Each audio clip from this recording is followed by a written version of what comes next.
ಲಡ್ಡು ಪ್ರಮಾದದ ಹಿನ್ನೆಲೆಯಲ್ಲಿ ದೊಡ್ಡ ಚರ್ಚೆ ಆಯಿತು, ವಿವಾದ ಆಯಿತು, ಆಕ್ರೋಶ ಆಯಿತು. ಸೊ ಹೀಗಾಗಿ ತಿರುಪತಿ ತಿಮ್ಮಪ್ಪನ ಸನ್ನಿಧಾನದಲ್ಲೂ ಕೂಡ ಯಾವ ರೀತಿಯಾಗಿ ಶುದ್ಧೀಕರಣ ಮಾಡುವಂಥ ಕೆಲಸ ಆಯಿತು ಅನ್ನುವಂಥದ್ದು ನಿನ್ನೆ ನೋಡಿದ್ವಿ. ಹೋಮ ಹವನ ಎಲ್ಲವೂ ಕೂಡ ಆಗಿರುವಂಥದ್ದು. ಶಾಂತಿ ಹೋಮ ಮಾಡಲಾಯಿತು, ವಾಸ್ತು ಹೋಮ ಮಾಡಲಾಯಿತು. ಈ ರೀತಿಯಾಗಿ ನಾನಾ ಹೋಮಗಳನ್ನು ಮಾಡುವ ಮುಖಾಂತರ ಮತ್ತಷ್ಟು ನಂಬಿಕೆಯನ್ನು ಹೆಚ್ಚಿಸುವಂಥ ಕೆಲಸವನ್ನು ಮಾಡಲಾಯಿತು. ಈಗ ಬೆಂಗಳೂರು ಟಿಟಿಡಿ ದೇಗುಲದ ಸರದಿ ಇಂದು ವಯ್ಯಾಲಿ ಕಾವಲ್ ದೇಗುಲ ಶುದ್ಧೀಕರಣ ಮಾಡಲಾಗ್ತಾ ಇದೆ. ಸೆಪ್ಟೆಂಬರ್ 27 ಮತ್ತು 28ಕ್ಕೆ ದೇಗುಲದ ಪವಿತ್ರೋತ್ಸವ ಮಾಡಲಾಗುತ್ತೆ. ಇಡೀ ದೇವಸ್ಥಾನ ಇಂದು ಶುದ್ಧೀಕರಣ ಕಾರ್ಯ ಮಾಡಲಾಗುತ್ತೆ. ಇದ್ರ ಬಗ್ಗೆ ಇನ್ನಷ್ಟು ಮಾಹಿತಿಯನ್ನು ಕೊಡ್ತಾ ಹೋಗ್ತಾರೆ ನಮ್ಮ ಪ್ರತಿನಿಧಿ ಹಂಸ. ನಮ್ಮ ಜೊತೆ ನೇರ ಸಂಪರ್ಕದಲ್ಲಿ ಜಾಯಿನ್ ಆಗ್ತಾ ಇದ್ದಾರೆ. ಹಂಸ, ಈಗ ಆಲ್ರೆಡಿ ತಿರುಪತಿ ಸನ್ನಿಧಾನದಲ್ಲಿ ಯಾವ ರೀತಿಯಾಗಿ ಶಾಂತಿ ಹೋಮ ವಾಸ್ತು ಹೋಮ ಆಯಿತು ಅನ್ನುವಂಥದ್ದು ನೋಡಿದೀವಿ ಶುದ್ಧೀಕರಣದ ಹೆಸರಿನಲ್ಲಿ. ಇಲ್ಲಿ ಮಲ್ಲೇಶ್ವರದಲ್ಲಿರುವಂಥ ಟಿಟಿಡಿ ದೇವಸ್ಥಾನದಲ್ಲಿ ಯಾವ ರೀತಿಯಾಗಿ ಮಾಡಲಾಗುತ್ತೆ? ಈಗ ಆಲ್ರೆಡಿ ಶುರುವಾಗಿದೆಯಾ? ಇಲ್ಲೂ ಸೇಮ್ ಅದೇ ರೀತಿಯಾಗಿ ಶಾಂತಿ ಹೋಮ ವಾಸ್ತು ಹೋಮ ಮಾಡಲಾಗುತ್ತಾ?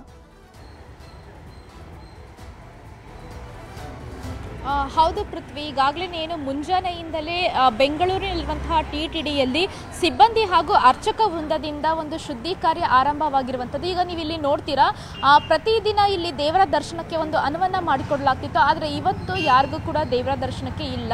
ಇವತ್ತು ಪ್ರಮುಖವಾಗಿ ಒಂದು ಕೋಯಿಲ್ ಆಳ್ವಾರ್ ತಿರುವಂಜನಂ ಅನ್ನುವಂಥದ್ದು ನಡೆದಿರುವಂಥದ್ದು. ಅಂದರೆ ಇಡೀ ದೇಗುಲಕ್ಕೆ ಅಭಿಷೇಕ ಮಾಡುವಂಥದ್ದು ಅರ್ಥ ಇದಿರ್ದು.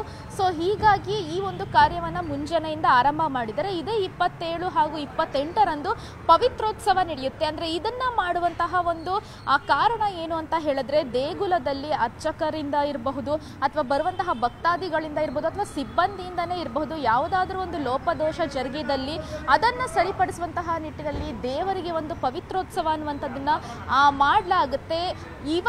ಇವತ್ತು ಈ ಹಿನ್ನೆಲೆಯಲ್ಲಿ ಆ ದೇವರ ಒಂದು ಮೂರ್ತಿಗಳನ್ನು ಬೆಳಗ್ಗೆಯಿಂದ ಶುದ್ಧಿ ಮಾಡಲಾಗಿದೆ ಅರ್ಚಕರಿಂದ. ಹಾಗೆಯೇ ಒಳಗಡೆ ತಿಮ್ಮಪ್ಪನ ಒಂದು ಮೂರ್ತಿಯನ್ನು ಕೂಡ ಸಂಪೂರ್ಣವಾಗಿ ಇವತ್ತು ಆ ಒಂದು ಆಭರಣಗಳ ಎಲ್ಲ ದಿನನಿತ್ಯ ಅಲಂಕಾರ ಮಾಡ್ತಿದ್ರು. ಆದರೆ ಇವತ್ತು ಅದು ಯಾವುದು ಕೂಡ ಇರೋದಿಲ್ಲ. ಇವತ್ತು ಕೂಡ ಶುದ್ಧಿ ಕಾರ್ಯ ಇರುತ್ತೆ. ಹಾಗೆಯೇ ಏನು 27ನೇ ತಾರೀಕು ನಡೆಯುವಂತಹ ಒಂದು ಪವಿತ್ರೋತ್ಸವಕ್ಕೆ ತಿರುಪತಿಯಿಂದಲೇ 10 ಅರ್ಚಕರು ಬರ್ತಾರೆ. ಅಲ್ಲಿ ಮಾಡಿದಂತಹ ಒಂದು ಹೋಮ ಹವನವನ್ನೇ ಇಲ್ಲೂ ಕೂಡ ನೆರವೇರಿಸಲಾಗುತ್ತೆ. 2 ದಿನಗಳ ಕಾಲ ಇಡೀ ದೇಗುಲದಲ್ಲಿ ಪೂಜೆ ಪುನಸ್ಕಾರ ಕಾರ್ಯಗಳನ್ನು ಕೂಡ ಮಾಡಲಾಗುತ್ತೆ. ಈಗಾಗಲೇ ಏನು ತಿರುಪತಿ ಲಡ್ಡು ಅಂದರೆ ಪ್ರಮುಖವಾಗಿ ಯಾಕೆ ಇಲ್ಲಿ ಮಾಡ್ತಾರೆ ಅಂತ ಹೇಳಿದ್ರೆ, ತಿರುಪತಿಯಿಂದಲೂ ಇಲ್ಲೂ ಕೂಡ ನೇರವಾಗಿ ತಯಾರು ಮಾಡಿದಂತಹ ಪ್ರಸಾದ ಕೂಡ ಲಡ್ಡು ಏನಿತ್ತು ಅದು ಇಲ್ಲಿ ಬರ್ತಿತ್ತು.